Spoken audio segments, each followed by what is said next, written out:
ওইখান থেকে আরো ওই নদীর ঘাট পর্যন্ত আমি গিয়েছিলাম। পুরাটা জায়গায় দেখলাম মাটির রাস্তা, অল্প একটু একটু জায়গায় শুধু পাকা হয়েছে। আমি আপনাদেরকে বলে যাচ্ছি, আপনাদের এই রাস্তা এই মাথা থেকে ওই মাথা পর্যন্ত যেটুকু কাঁচা আছে, আগামী দিনে ইনশাআল্লাহ আমরা পাকা করব। নদীর পাড়ে গেছিলাম,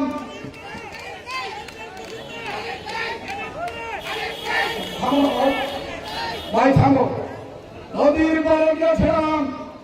আমি আগেও খোঁজ নিয়েছি, নদীর পাড়ে জায়গায় জায়গায় ভাঙছে, আমাদের মানুষের ঘর বাড়ি ক্ষতিগ্রস্ত হচ্ছে। আমি ইতিমধ্যেই যোগাযোগ করেছি পানি উন্নয়ন বোর্ডের সাথে, যে জায়গাগুলো নদীতে ভেঙে যাচ্ছে সেই জায়গাগুলোতে দ্রুত পানির বস্তা দিয়ে ভাঙনের হাত থেকে রক্ষা করতে হবে। সাথী ভাই, মুরব্বীরা, অভিভাবকরা, আমি আপনাদের কাছে একটি প্রতিশ্রুতি দিয়েই বিদায় নেব। আবারও ইনশাআল্লাহ আসবো সঙ্গে ইলেকশন।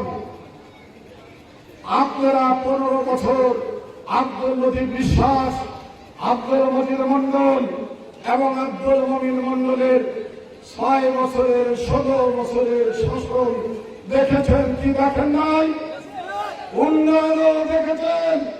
শিক্ষিত মানুষ যারা আছেন, মুরব্বীরা যারা আছেন, শিক্ষকরা যারা আছেন, তাদেরকে আমি বলে যাই, এই 16 বছরে এই বরদল ইউনিয়নে কয় কোটি টাকার উন্নয়নমূলক কাজ হয়েছে, এর হিসাব আপনারা দিবেন।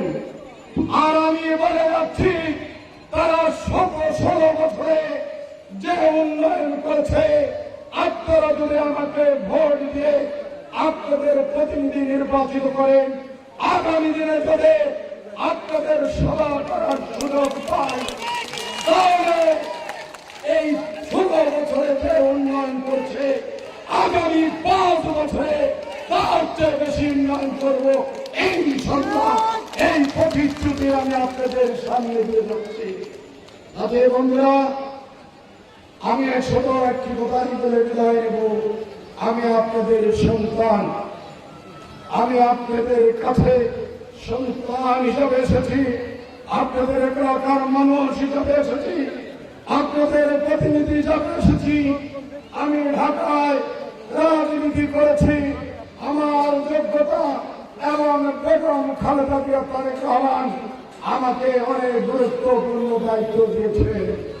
আমি বিশ্বাস করে আপনারা যদি আমাকে আগামী দিনে এমপি হিসেবে নির্বাচিত করেন, তাহলে আমার মা, আমার নেত্রী বেগম খালেদা জিয়া আমাকে এর চেয়েও বড় প্রতিদান দিবে। তাই বন্ধুদের বলবো, অভিভাবকদের বলবো, শিক্ষকদের বলবো, আমার মা বোনদের বলবো, আপনারা আমাকে কথা দেন, আপনারা আমার জন্য সবাই দোয়া করবেন এবং আমার জন্য মানুষের দ্বারে দ্বারে ভোট চাইবেন।